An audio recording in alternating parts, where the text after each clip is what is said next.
İnternetteki dropshipping ve e-ticaret içeriklerinin hepsi başarı hikayeleriyle doludur. Ama hiç kimse başarısızlıkla ilgili içerik üretmek istemez. Maalesef bu videolarda kesinlikle bunlara rastlamayız. Sosyal medyada sıfırdan dropshipping'de milyoner oldum, sıfırdan bu kadar bu arabayı aldım gibi içerikleri görmüşsünüzdür. Bu insanlar bu dropshipping ve e-ticaret olayını maalesef hızlı para kazanma yöntemi olarak lanse ediyorlar. Şunu söylemeliyim ki bunların hepsi bir palavra. Yaklaşık 5 senedir e-ticaret ve dropshipping sektörü içerisindeyim. Amerika ve Türkiye olmak üzere 2 tane şirketim var. Pazar olarak çok karlı, çok sürdürülebilir bir yer olmasına rağmen bu insanlar başarısız oluyorlar. Peki insanlar neden hala başarısız oluyorlar? Bunun altında yatan 5 tane prensip var. Şimdi 5 maddeyle sizlere bunu anlatacağım.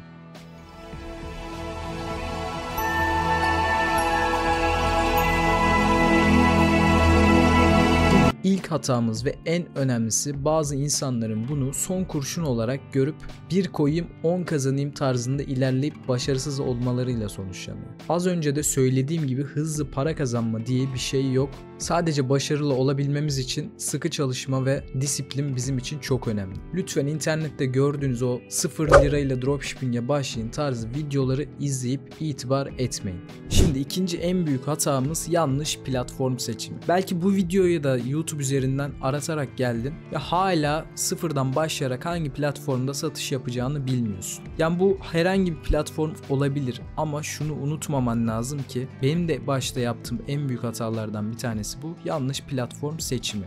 Şimdi siz kendi ürettiğiniz ürünler olabilir. Örnek veriyorum, örgüde çok iyisinizdir veya ahşap kategorisinde çok iyisinizdir. Ve kişiye özel baskılı ürünler yapıyorsunuzdur. Hiç fark etmez. Bunun için Etsy platformunu önerebilirim. Ama siz dropshipping yapmak istiyorsunuz ve nerede başlayacağını bilmiyorsanız kesinlikle bu yer Shopify olmaması lazım. İzlediğiniz videolarda size şirket kurduruyorlar, ödeme altyapısı almanızı sağlıyorlar, reklam denetiyorlar, başarısız oluyor, başka ürüne geçiriyorlar ve süreç bu şekilde ilerliyor. Mesela ben şu an Shopify ile ilgili hiçbir bilgim olmamasına rağmen Shopify yapıyorum ve başarılıyım. Bunun altında yatan şey, ürünü ne zaman, kime ve ne kadara satacağımı biliyor olmam. O yüzden siz eğer bunları bilmiyorsanız kendi internet siteniz veya private label iş modeliyle başlamanız çok büyük bir hata. Bunun için reklam ücreti olmayan, trafiği pazar yerinin sağlamış olduğu platformlara yönelmeniz lazım. Burası da neresi? Tabii ki eBay Dropshipping arkadaşlar. Kanalımda da 1 saatten fazla eğitim tadında bir videom var. Onu izleyerek başlayabilirsiniz. Şimdi eBay Dropshipping'de şöyle bir mantık var. Eğer siz satış yapmazsanız sizden reklam ücreti kesmiyor. Satış yaptıktan sonra bu işlemleri yaptığı için zarar etme gibi bir lüksünüz yok. 2 hafta içerisinde size parayı yatırıyor ve başlangıç sermayesi olarak çok düşük miktarlara başlayabiliyorsunuz. Başlangıçta şirket kurma gibi derdiniz de yok.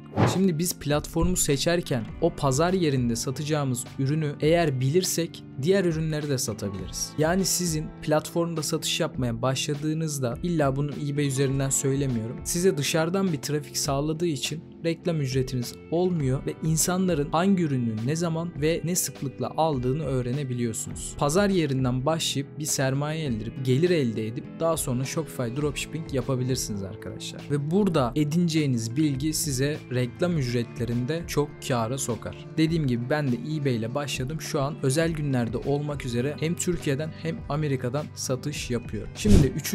en büyük hatalarımızdan bir tanesi, bazen işlerin ters gideceğini bilmemiz gerekiyor. Ben bu işe başlarken bırakın para kazanmayı, ilk 6 ay para kaybederek ilerledim. Çünkü Türkçe, yabancı hiçbir kaynak yoktu. Ama şu an biliyorsunuz ki biraz bilgi kirliliği olsa bile YouTube üzerinde veya diğer internet siteleri üzerinden ücretsiz bilgiye ulaşabiliyorsunuz. Şunu unutmayın, ben neden başarılı olabilirim diye düşünüyorsanız bu işe başlayanların %90'ı ilk 6 ay içerisinde maalesef bırakıyor arkadaşlar. Her işte olduğu gibi bu işte de süreklilik, devamlılık, disiplin maalesef yok. Ya benim zaten sizden istediğim şey, bu disiplini inşa edip sürekliliği sağlayabilmeniz lazım. Doğal olarak biz şunu biliyoruz. Bu platformlardan, bu internet sitelerinden para kazanılıyor mu?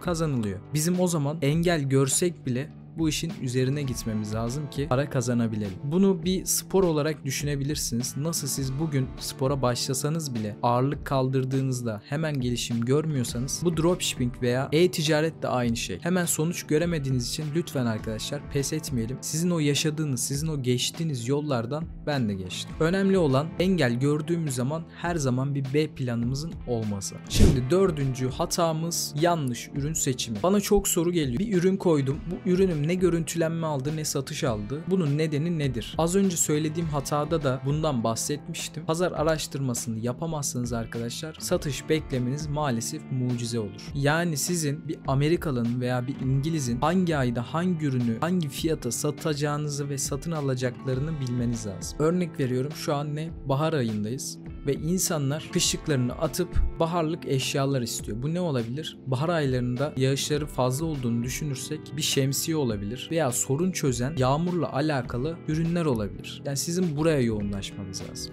Siz kışın yazlık kıyafet veya terlik satamazsınız. İster platformlarda dropshipping yapın, isterseniz kendi internet sitenizde yapın. Benzersiz teklif, doğru fiyat ve doğru pazarlamayla insanlara garanti satış yapabilirsiniz. Burada ikinci en kilit etken pazarlama. Bunun için de çeşitli zaten kitap önerileri yapıyorum. Onlara bakabilirsiniz. Beşinci en büyük hatamız müşteri geri bildirimine önem vermemek. Örnek veriyorum, siz bir ürünü test ediyorsunuz ve o ürünü satıyorsunuz. Müşteri size dedi ki bu ürünün bu parçası eksik veya burası doğru düzgün çalışmıyor. Eğer siz hala burada Ar-Ge çalışması yapmadan satışa devam ederseniz o ürünle alakalı çok şikayet alırsınız. O yüzden hem kendi hatalarınızı hem rakibinizin hatalarını burada tespit edip onları geliştirmeye çalışırsanız ürünleriniz satar arkadaşlar. Ve şunu unutmayın, duygusal düşünmeyin. Yani siz bu ürünü çok güzel olarak görüyor olabilseniz bile günün sonunda o ürün alacak kişi müşteri. O yüzden bulduğunuz ürünlerle duygusal bağ kesinlikle kurmayın. Bu benim başlangıçta yaptığım en büyük hatalardan bir tanesiydi. Çünkü bu satmaz dediğim ürün bile arkadaşlar binlerce satmıştı. O yüzden sizin düşünceniz değil, müşterinizin düşüncesi burada çok önemli bir etken. Sonuç olarak arkadaşlar dropshipping veya e-ticaret yapıyorsanız bu söylediğim etkenlere dikkat edip üstesinden gelerek başarıya ulaşabilirsiniz. Arkadaşlar videonun arasına giriyorum. 2024 senesinde bu anlattıklarımla beraber disiplinli bir şekilde başlamak istiyorsanız sizlere ücretsiz bir yol haritası sunuyorum. Eğer gerekli bütçeniz varsa e-ticarette eBay Dropshipping adına konuşuyorum. Çünkü e-ticarette belli bir paranız olması lazım ki bu ürünleri satın alıp yollayabilirsiniz. En az 300-500 dolarınız varsa bu ticarete başlayabilirsiniz. Açıklamalar kısmındaki WhatsApp hattına yazarsanız sizlerle beraber 15 dakikalık bir ön görüşme yapıp hem yol haritanızı çizmiş olup hem de bana istediğiniz soruları sorabileceksiniz. Bu kontenjandan çok az insanlar yararlanabilecek. O yüzden elinizi çabuk tutmanızı öneriyorum. Umarım bu video faydalı olmuştur. Eğer faydalı olduğunu düşünüyorsanız aşağıdan beğenip abone olmayı unutmayın. Diğer videolarda görüşmek üzere.